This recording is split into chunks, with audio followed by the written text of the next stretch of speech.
Philanthropists, investors and the world's richest people are converging on Davos in Switzerland this week to find solutions to the world's most pressing economic and humanitarian challenges. One of Africa's most influential billionaires, the chairman of the United Bank of Africa, Tony Elumelu, has been attending the event as well. He spoke earlier to our business editor, Xolani Mbanjwa. Here is part of that conversation. It's day 2 here at Davos, Switzerland, for the World Economic Forum 2022, coming back live after a 2-year hiatus due to COVID-19 pandemic in 2020. And not only do we have African political leaders here, economics leaders in finance and arts, we also have many luminaries that are here to drive the agenda to make this world a better place. And not only do I have one of Africa's most celebrated entrepreneurs and investors, but I have also Tony Elumelu, who is the chairman of the United Bank for Africa. And he joins me now to talk more about this year's 2020 WEF here in Davos. Chairman, thank you very much for joining us here in Davos.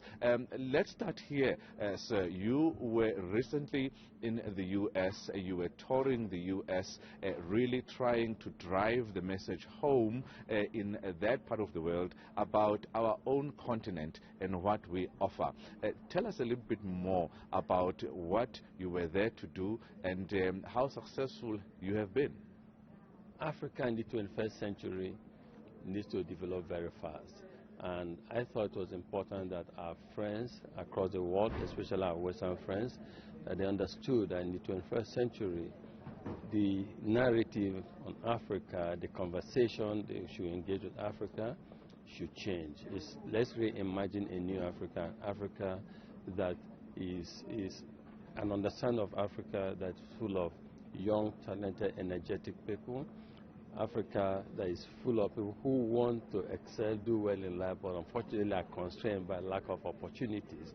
So I go to the West and I say to them, as the founder of the Tony Elumelu Foundation that helps to prioritize and catalyze economic development through investment we make in our young ones, let us work together to support young African entrepreneurs. We have young men and women from Africa who want to succeed, who are ambitious, who want to help their communities, but who lack access to economic opportunities.